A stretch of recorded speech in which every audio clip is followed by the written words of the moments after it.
Welcome back to the Modern Firm Podcast. John and Darren back at you. Hey, John. How's it going? I'm good. Doing really well. Ready to talk a little bit about a great survey today? I am, yeah. My role in today's podcast is a little diminished, which is fine. That was intentional. Yeah, I think you're trying to say something here.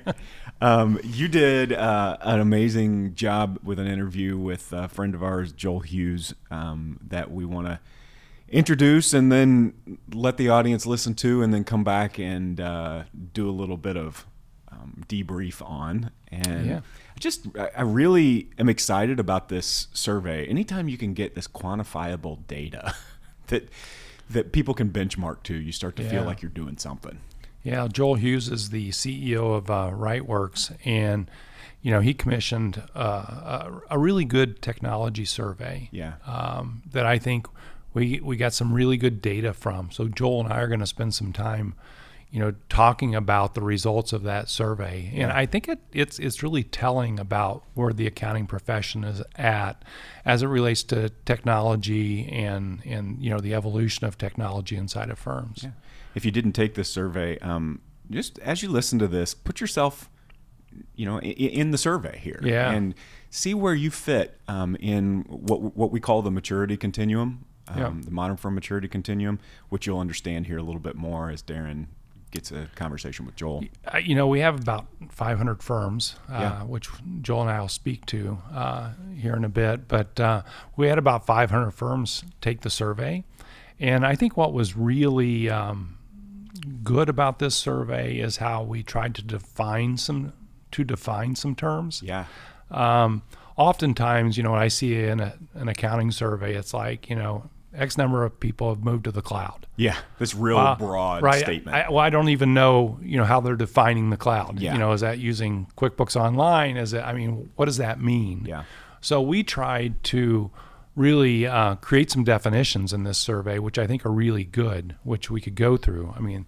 One of the definitions we had, John, was this whole idea of actually moving and leveraging a cloud-based infrastructure for all of your applications, not just the things that are native cloud like QuickBooks Online, but also your tax software that may be, an on-premise piece of software, like UltraTax. Yeah.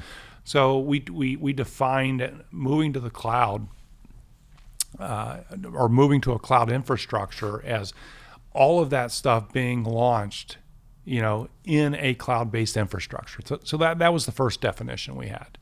You want to talk about the second one a little bit? The second one is this concept of connected technologies. Yeah. And the idea of connected technologies is a broad term, but I love the way that you and Joel are about to explain the idea of connected technologies.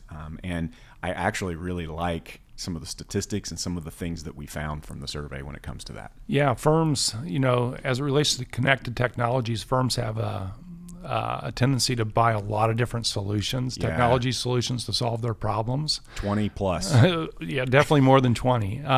And what we were trying to ask about is how well connected were all of those technologies, so you weren't dealing with multiple databases and things like that.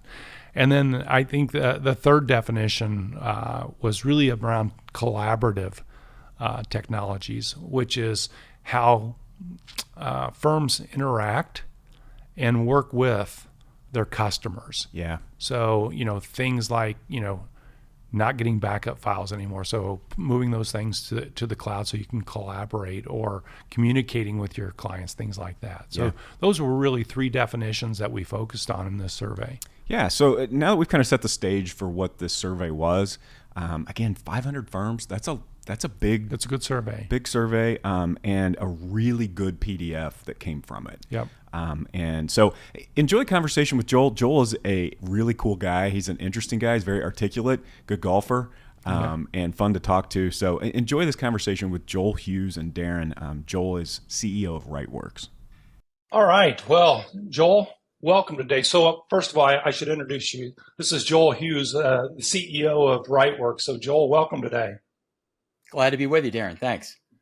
I first want to say I really appreciate you commissioning this survey, we should probably talk just a little bit about what this survey was all about. But we funded a survey, an independent really survey, and we've got some fantastic data. So just let our listeners know what we're talking about here. Absolutely. I think, we're obviously super interested in what's really happening out there with the profession, particularly from a technology standpoint. So we commissioned what we're calling the 2024 Accounting Firm Technology Survey. We had hundreds of accounting firms, nearly 500, across the range of small, medium, and large firms who gave us a lot of great information. Yeah, it was like 51% of them were what we'd consider small, so maybe that 1 to 5.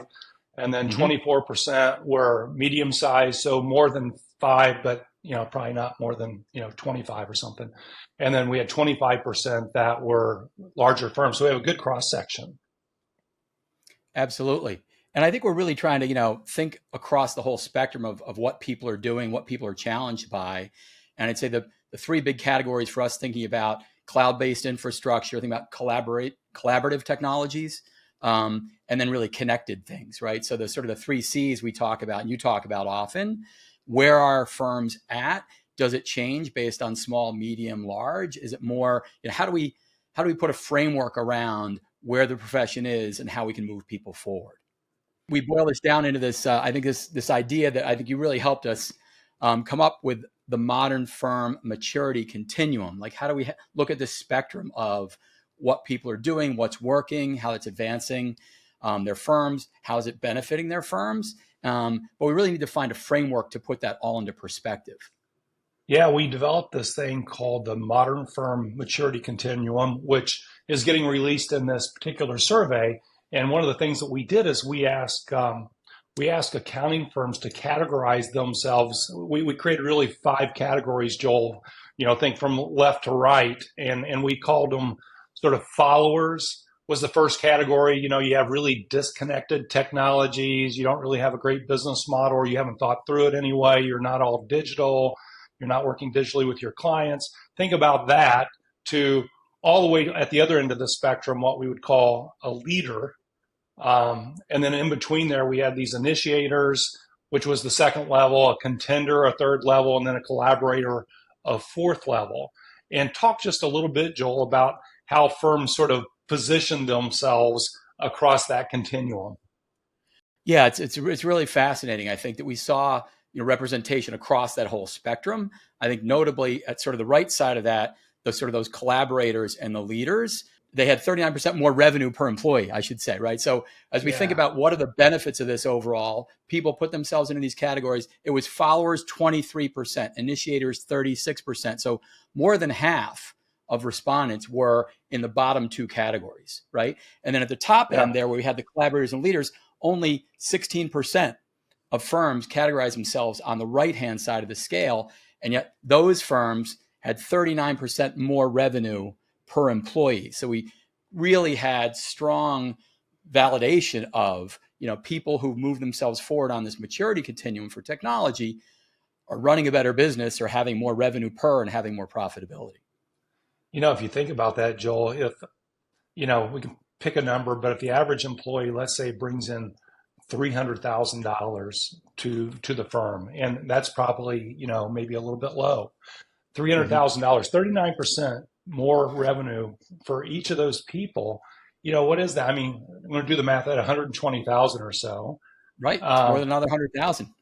Right. If you're a small firm and you have 5 people, I mean, we're talking about $600,000 more revenue overall. That largely falls to the bottom line. Right. And so it makes a difference. Yeah, we want to highlight that, obviously, because that's such a big takeaway from this survey.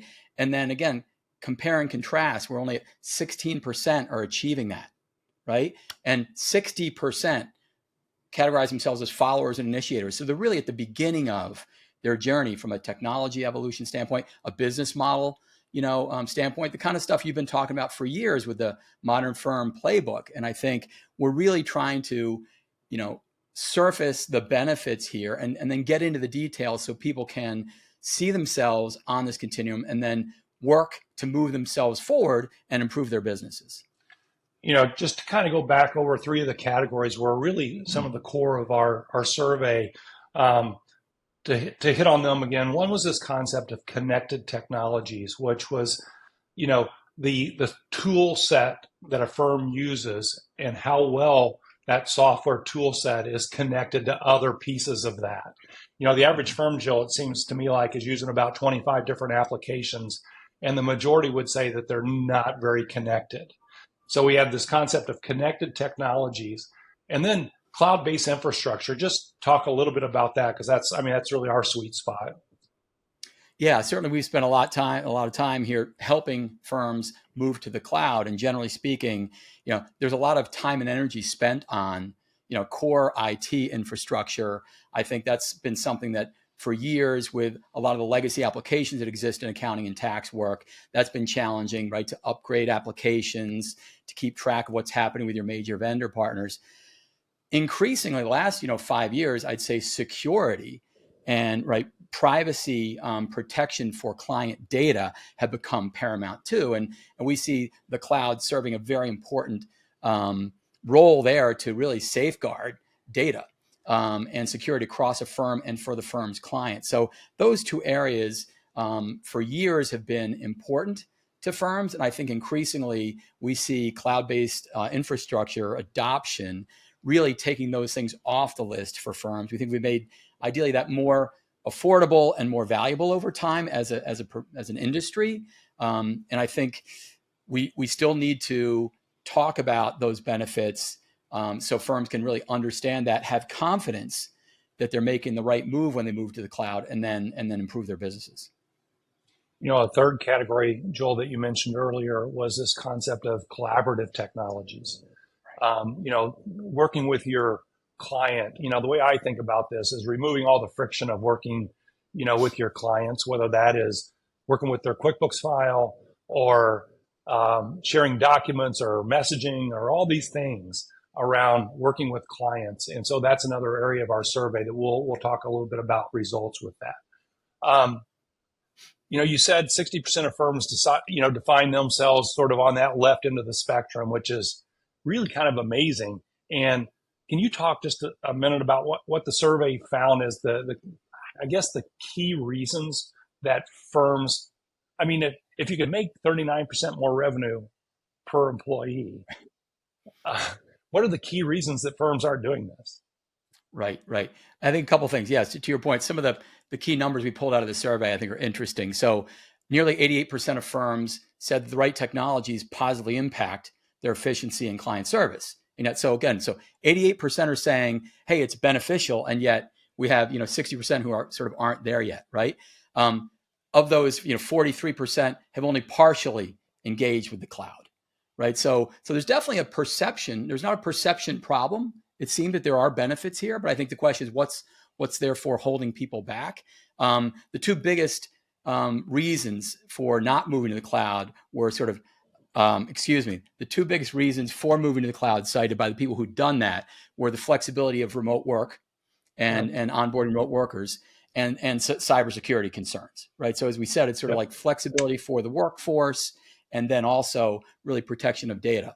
But I think what we saw was that a combination of cost and complexity were really the things holding people back. So we're trying to continue to educate people on what the benefits of the cloud will be, and importantly, what's that process look like, right? That's not a daunting process that they're going to lose control over. They can feel better about that, but that's an important part of when we think about explaining our technology platform in the cloud, and then an onboarding process that's relatively simple that we can really help people through.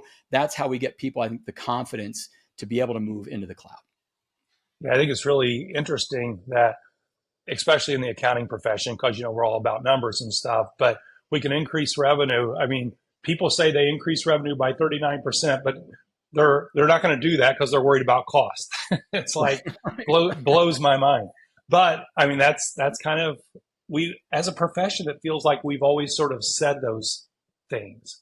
And at some point, firms need to follow this journey, from a follower to a leader, because it just makes so much sense to do so. what we say, I was looking at some of our numbers here. When we talk about only partially, so 43%, Joel, only partially moved to the cloud. What does partially mean? I mean, for our listeners today. Yeah, I think part of that's maybe interpretational. So my take on that, I think the way we ask those questions, I think one of the ways it shows up in the accounting profession here is a lot of sort of legacy applications versus modern applications, where we think about like all SaaS applications. By definition, people are saying, oh, I'm doing some of my stuff in the cloud, which is true. Yeah. We generally see this kind of ongoing hybrid cloud, inside outside. So maybe they still have a server inside where they're running UltraTax, but they're doing more and more things, with their clients. Let's say maybe it's payroll or something with a SaaS application. They feel like they're in both worlds. And I think, again, we as sort of the technology kind of platform providers need to do a better job of having people understand, we see a hybrid environment for probably forever, right? I mean, more of the newer applications that are coming in are available in tabs, but still you got to tie them into your security, right? If you want to tie them into your client collaboration and you're using a portal solution, that's from the past, you've got this sort of challenge. So I think people end up in two worlds, and we've got to, we're building a platform here to help people do that all in one place. Of course, we call it One Space, but I think it's really how do we educate people on how to bring the best of the past and what's necessary for continuity, along with modern applications. And I think that's where people are starting to learn better. And really the security concerns to wrap that all together, I think, is the thing that we're starting to get people to understand that maybe that's something that really can't manage, even if they try as hard as they can to keep these applications going. It's, you're really not keeping track of that client data.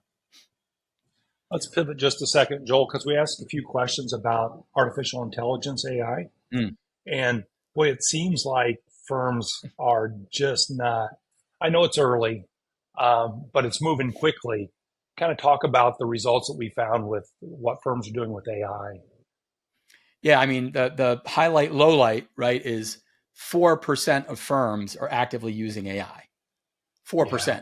So, I mean, just... That's 96% that aren't. Correct. Right. And there are a whole, we can make the list of reasons. There's a lot of stuff to be worked out, to your point. So certainly, I think at the highest level, AI is not deterministic, right? It's probabilistic. So, we generally think about accounting and tax work being, we got to get the numbers right? We got to check those things. They tick and tie, which is absolutely true. You're not going to use generative AI, right, to produce, I'd say, an updated P&L, right?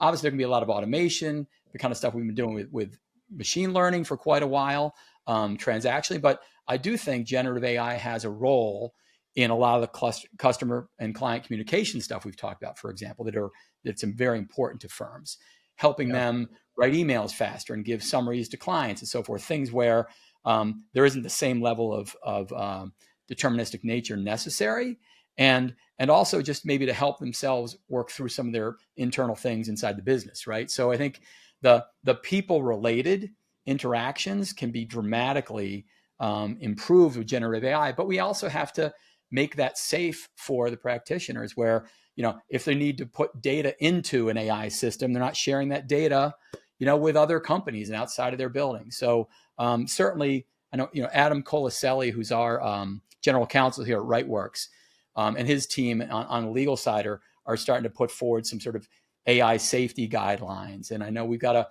a team in our Rightworks Labs division building this thing called Spark, which is an assistant, built on top of ChatGPT specifically for accounting professionals. And I think, we need to purpose build these solutions to make them safe to use. So the data that's important to drive value in AI can be used by firms, right, safely. And I think it's going to take time and additional, obviously, education for us to roll that out. But I think we'll see.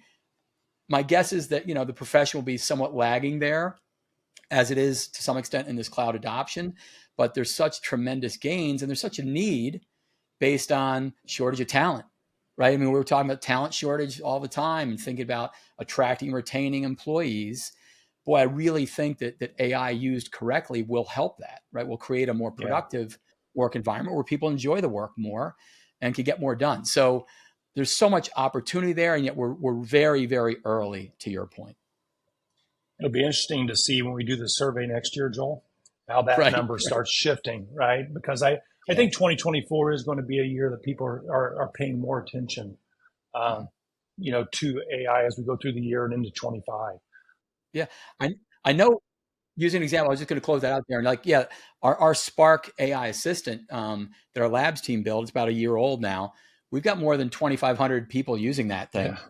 So it's, they're the 4%, there's some people out there doing it. And I think that'll just continue to ramp. It'll be very interesting to see next year. Totally agree. Yeah, it's a fantastic tool. Well, I'm going to kind of wrap up, Joel, with this concept of client collaboration, because you mentioned how AI can sort of help support client collaboration and even make that more efficient. I think a third of our respondents of the nearly 500 said that client collaboration, which is what your client sees really, is the weakest part of their firm. So, we've seen this with QuickBooks, hosted QuickBooks for years. So many firms just aren't paying attention to getting all their clients in the cloud, whether that's QBO or QuickBooks, in a cloud environment. They just aren't paying enough attention to this, and they continue to say it's the weakest part of their firm. What's your thoughts on that? Well, I think it's really related to your point too, Darren. It's this idea of like moving to the cloud and cloud adoption.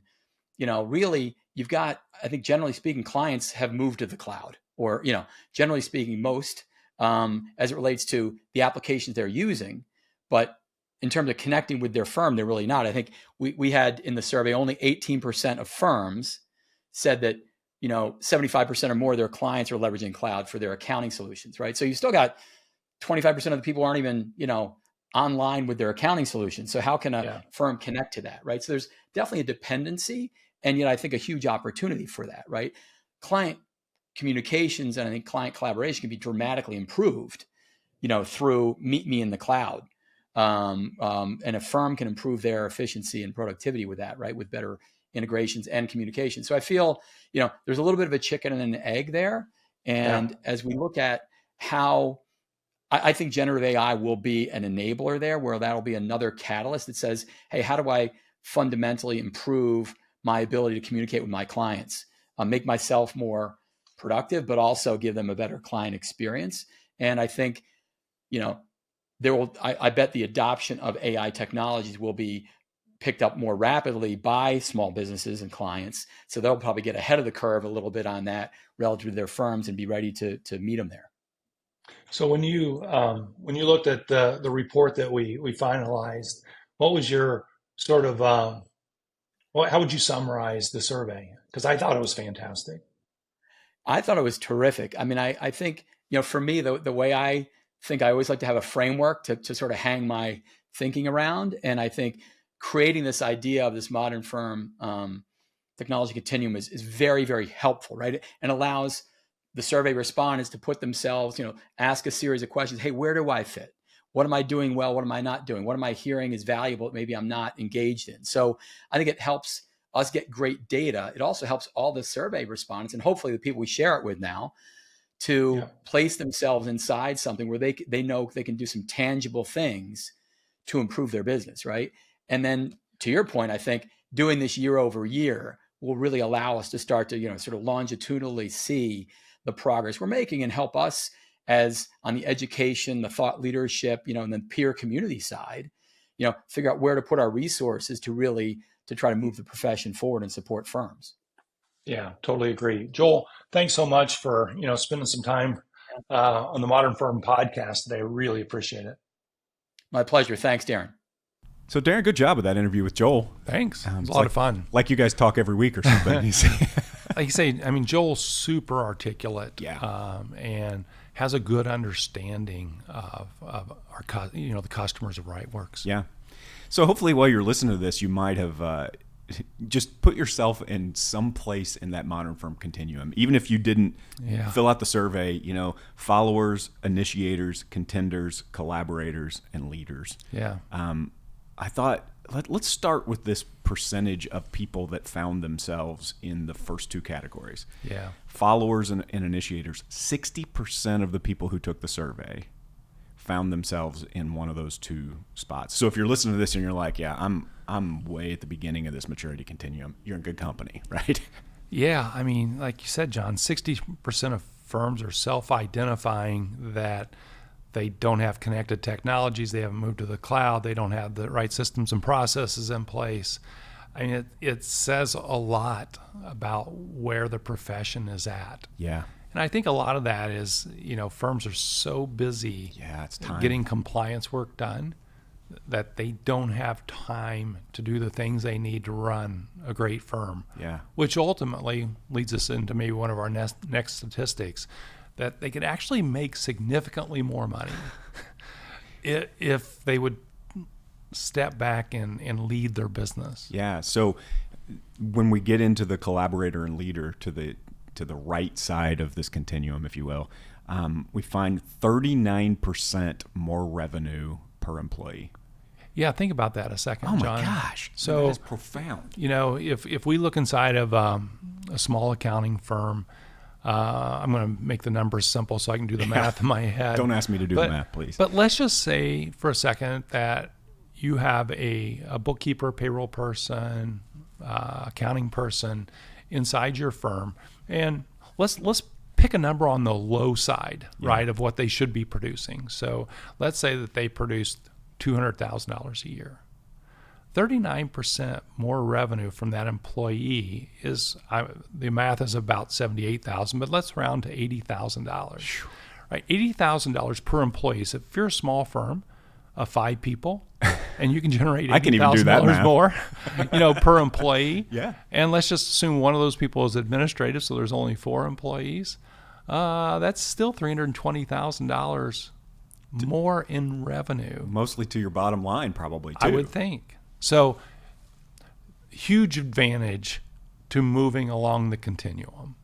The thing that strikes me with those two statistics, Darren, is that, I care about the humans involved in these firms, and especially the leaders and their staff. And I think about, they can see the benefit of moving forward in terms of their technologies, but they just can't make themselves get there. They can't. And I think you nailed it in the initial reaction, is that it's just about time. It's about them saying, I have to change my priorities. Yeah, I mean, time and expertise. Most of these people were not trained. That's true. As technologists, or they don't understand the technology. Maybe a little fear involved. They don't have the time to research. So it's all of those things, which means they need to find help, in doing this, because it's worthwhile to them. It really is.